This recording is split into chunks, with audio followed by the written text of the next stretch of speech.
What's going on, YouTube? This is Boxingwave, and we are back with another fight breakdown. This weekend we have like a welterweight tournament type of thing. We got two big welterweight fights for the future of the welterweight division. After Bud Crawford and Errol Spence get it on, these are the future guys that everybody is looking forward to. We got Eimantas Stanionis. He's going to be facing off against Vergil Ortiz Jr., and this is going to be for the WBA world title at 147. The world title, not the super title. The super title is going to be held by Errol Spence and defended by him when he fights Terrence Bud Crawford in the undisputed fight. Errol Spence won the super title when he beat Yordenis Ugas last year, stopped him. All right, so the other fight, we got Geron Boots Ennis. He's going to be facing off against Villa. Okay, he's gonna be facing him on Showtime. All right, I still gotta do an actual breakdown for that fight, but I did do like a little video breakdown of it, a mini breakdown of it like last week, so be sure to check that out. A lot of people are still commenting on that video. All right, so this fight here, two undefeated fighters. Stanionis 14-0, no losses, no draws, 9 knockouts. We got Vergil Ortiz Jr. I believe he's 19 wins with 19 knockouts, no losses. No losses, no draws or anything like that. Vergil Ortiz Jr. is 25 years old. Stanionis is 28 years old. And they're both coming off some solid wins, you know, and they both had some injuries and some health issues recently. I know Stanionis had a hand injury, so the fight was postponed once because of his injury. And then Vergil Ortiz, he's been on and off with the rhabdomyolysis. I should have pulled it up before because I know I was going to forget what it was called, but he's been suffering for that for a little bit now. All right, and it's a health issue that could cause kidney disease due to overtraining and damage to the muscles.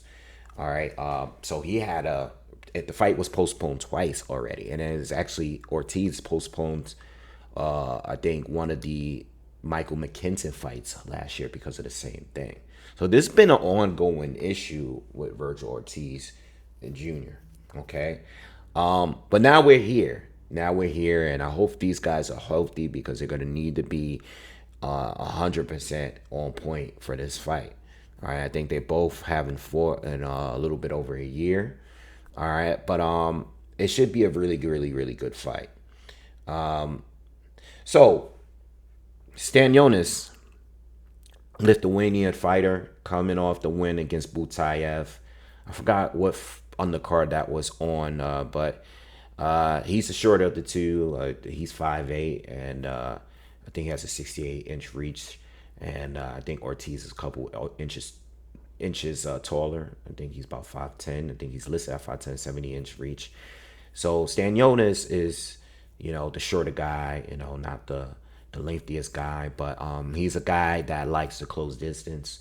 All right, uses jab to get in range and you know, let his hands go, you know, throw his combinations, and you know, that's his kind of thing. You know, he's a high guard type of guy, and you know, he just that's the way he likes to be in a phone booth. You know what I mean? Good boxer, but he likes to be close in. You know, he likes to be close range, mid range type of guy. All right. The Butayev win was his best win to date, in my opinion. I did some film study. I watched the Butayev fight again. I watched the Tomas Dolorme fight because, you know, those guys, similar styles to Vergil Ortiz. Dolorme definitely has the speed to, you know, be around the area of Vergil Ortiz type of guy. Both fighters are orthodox fighters, but I went back and watched those fights specifically. And for Vergil Ortiz Jr., I specifically studied the Kavalaskis fight. Okay, not the McKinson fight. McKinson is southpaw, more of a mover. Totally different style. I didn't even bother to go back and watch that because just it was just nothing there, you know. And to be honest, there's not much there, even with some of the other fighters. If you look at Maurice Hooker, which was a good win, if you look at, you know, some of the other guys, Samuel Vargas and all of these other guys, that I think Kavaliauskas is a good, you know, if you're trying to look and you want some last, you betting guys, if you want to try to figure out, I think those are the fights to go to. Kavaliauskas against Ortiz, and Delorme and Butayev against Stanionis. Okay, I think those are the fights that you should go to with the similarities and stuff. And really, when I was trying to figure out how this fight could go, you definitely got to bring up the health issues and the little bit of inactivity they've had. I think they could be a factor. But I don't know if that's going to be a factor. I'm not going to bet on that. I'm going to bet on what I know, what their, you know, abilities are, and what I've seen them do in the past when it comes to the actual prediction.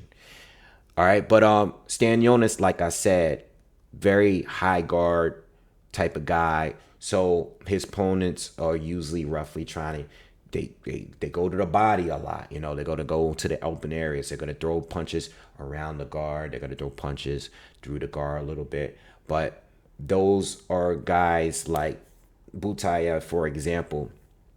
Butayev, tough guy. You know, we seen what he did to Jamal James and stuff. Very strong fighter. You know, solid power, good boxing ability, a lot of experience. Fought Stanionis a couple times in amateur. You know, beat him then. But the problem with Butayev compared to Vergil is that Butayev was kind of always standing right in front of Stanionis. You know what I mean? Yes, he switched a little bit, went to southpaw a little bit or whatever, changed his, you know, guard a little bit, sometimes fought with his hands low, sometimes fought out of a high guard with him, did that phone booth thing, fought a rangy fight at times. But everything that he tried doing, he kept adjusting. Nothing really worked because defensively, he just didn't have the reflexes to slip and counter like the way that a Vergil would do. I think Vergil is just a little bit sharper and more of a power puncher than Butayev or Tomas Delorme. You know, Delorme, good boxer, knows how to control distance, moves laterally a lot, very quick hands, you know what I mean? Puts his punches together well. But unfortunately for him, he just didn't have the power to gain Stanionis' respect, you know, and he was quick, but, you know, he had to keep moving. You know what I'm saying? He still had to keep staying at range. And Stanionis is a guy that knows he's very good at closing the gap because he has a very good jab, you know. Jab won him the fight with Butayev for sure, you know, and then the combinations that come behind it was on point. So when it comes to Stanionis, I think him fighting out of a high guard definitely leaves him open. I mean, and not a very active one. You know what I mean? He's not parrying too much. He's not moving up his upper body that much, and he's not really countering to a point where, you know, he's taking someone's jab away from them like that. And I think that's his flaw. I think he's well conditioned. You know, I think his cardio is pretty good. It's been good up to this point. He seemed to be very durable. You know, he seemed very durable against the bigger Butayev there. Butayev was clearly a bigger guy. You know, solid power, longer arms, taller and stuff. But Stanionis held his ground, you know, and he took a lot of shots to the body. He's taking a lot of punches because he's staying right on the line there. You know, he's taking a lot of punches, but he's giving them back, and, you know, and he's very accurate, you know, good punch placement and stuff like that. Very good boxer. It's his jab. The jab is one thing that it definitely stands out in his fights. Now, Vergil Ortiz, I feel like Vergil Ortiz, there's a lot of qualities in him that I see in Stanionis, you know. But I think Vergil he applies it a little bit different. You know, I think he's just a little bit more aggressive. Okay, I think he's more of a puncher too, and I think he's probably a little bit more athletic overall. What I mean by that is his speed, his reflexes, his feet. I see him, and I think he does a little bit. Now he fights out of a high guard too. All right, but it's not the same tight guard where he stays. He likes to move his upper body a little bit more. He likes to slip and counter with the right hand, counter with the left hook to the body. He does a little bit more, a lot more parrying with his gloves. He does a little bit more. He's more active with his high guard. You know what I mean? So even though he fights out of it, yes, you can punch through it, land some good shots. Let's see Velasquez fight, and the Velasquez fight, it really did a lot for me because I think Velasquez is a good boxer and he punches hard. All right. Velasquez also had a good jab. Right. He was able to counter Ortiz often with a right overhand right. He had a very good 1-2. Was able to get through that guard. He was able to buzz Ortiz early in that fight as well. Even when he was losing rounds, he was still connecting with some big shots. And Ortiz was pretty much able to take them. One thing I said about Ortiz, and I noticed this when I watched the Velasquez fight again. Same thing I said about Jared Anderson. Jared Anderson gets caught with a good shot. I said this the other day when we was on live. When you go back and watch the Jerry Forrest fight, the problem with Jerry Anderson is that when he takes a good shot from somebody, he wants to go crazy and he wants to return fire, and then he wants to get his ego gets in the way. And I felt like Ortiz, the same happened in that second round when he got caught with a really, really good shot, got buzzed. He kind of went berserk, and he got caught at more times. I mean, he had some success when he caught Velasquez a good amount of times, but he got stunned. It kind of happened with Crawford too when he fought Velasquez, but it worked. It really worked in it because it actually woke Crawford up, when he got, make that argument where he got dropped in that round where Velasquez landed that clean right hand. But Ortiz got to fight responsibly. You know what I mean? And you're fighting a guy that is very durable, maybe a little bit more durable. I don't think Stanionis has the power that Velasquez got, but he might be a little bit more durable. You know what I mean? He might be a little bit more durable, and he might have better conditioning because I think with Stanionis, he doesn't seem like the type that likes to waste punches. I think with Velasquez, I think the one thing is that Velasquez tried a little too hard to get Ortiz out of there, and he would ambush him a little too much. And some people are just not good at being finishers. I think Ortiz is actually a good finisher. He has good cardio, but he's just not going to waste punches and stuff. Once he has you hurt, he's going to make sure that those combinations hit the target. You know what I mean? And I think Velasquez, that was the one major issue. When he was trying to ambush, he just throw so many punches, trying to get you got to connect with those shots. It's because you especially got the power to do so. But yeah, I think Ortiz, up to this point, Ortiz has proven to be more of a beast than Stanionis.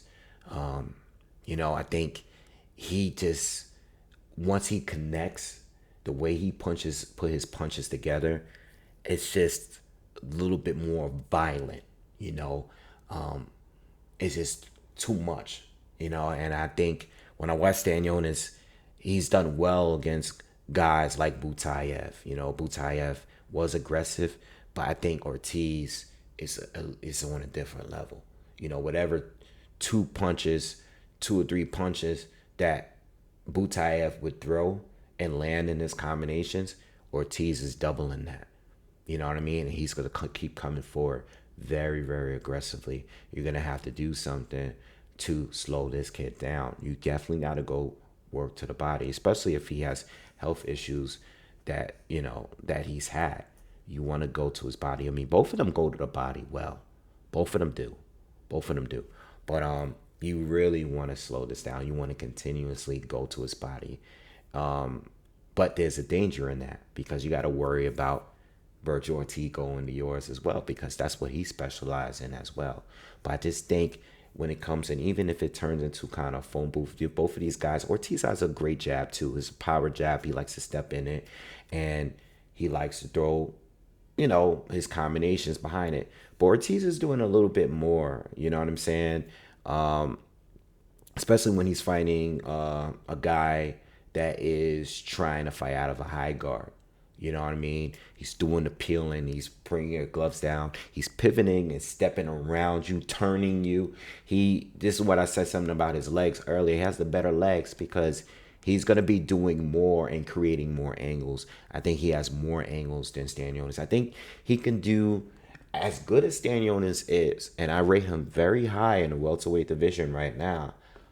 I think Ortiz can do what he can do, but more. And he's more aggressive. He's more of a KO artist. That 19 wins, 19 knockouts, perfect KO ratio. It's not a fluke. It's a real thing.